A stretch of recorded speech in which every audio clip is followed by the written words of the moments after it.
केंद्र सरकार ने एविएशन टर्बाइन फ्यूल पर एक नई विशेष अतिरिक्त उत्पाद शुल्क लागू किया है, जिसमें दी गई छूटों के चलते इसकी दर घटाकर 29.5 रुपये प्रति लीटर हो गई है। ये बदलाव कल यानी कि 26 मार्च 2026 से ही प्रभावी हो गया है। ज्यादा जानकारी दे रहे हमारे संवाददाता प्रशांत त्यागी। अमेरिका इजराइल का युद्ध जो ईरान के साथ चल रहा है, उसका असर अब भारत पर देखने को मिल रहा है। लेकिन भारतवासियों पर ज्यादा पेट्रोल डीजल के बढ़े दामों का बोझ ना पड़े, तो केंद्र सरकार ने एक बड़ा फैसला लिया है।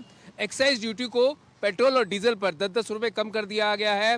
डीजल पर एक्साइज ड्यूटी 10 रुपए कम करने से अब 0 हो गई है, तो वहीं पेट्रोल पे एक्साइज ड्यूटी कुल 3 रुपए रह गई है। यानी एक बड़ा कदम जो है वो भारत सरकार के द्वारा देशवासियों को कोई समस्या ना हो उसके लिए उठाया गया है। चाहे वो जो है वो भारत सरकार पर इसका पड़ना जायज है।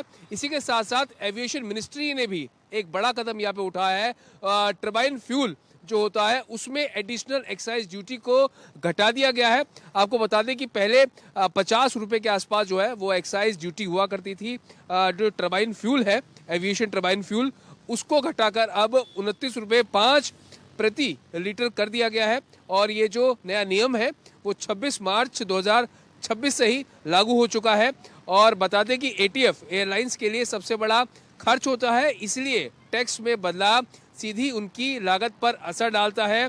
और दर घटने से एयरलाइंस की जो ऑपरेटिंग कॉस्ट है वो अब कुछ कम हो सकती है। साथ ही साथ हवाई किराया जो एयर फेयर्स है उस पर भी दबाव जो है वो कम हो सकता है, क्योंकि अनुमान था कि उससे भी जो दाम है वो बढ़ जाएंगे।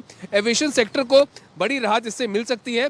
और लेकिन अब देखना महत्वपूर्ण ये होगा कि अंतर्राष्ट्रीय कच्चे तेल की कीमतें कैसी रहती हैं, और ये जो टर्बाइन फ्यूल पर जो ड्यूटी घटाई है उसका एविएशन सेक्टर कब से संज्ञान लेता है, और आम नागरिक जो जहाज़ों में ट्रैवल करते हैं उसको कब से उसका फायदा जो है वो मिल सकता है। एक बड़ा कदम जो है भारत सरकार के द्वारा जो निजी वाहन पेट्रोल और डीजल का इस्तेमाल करते हैं और साथ ही साथ जो हवाई सफर करते हैं उनके लिए एक बड़ी राहत की बात यहाँ पर दी गई है। कैमरा पर्सन रमेश राय के साथ प्रशांत त्यागी, भारत एक्सप्रेस, दिल्ली।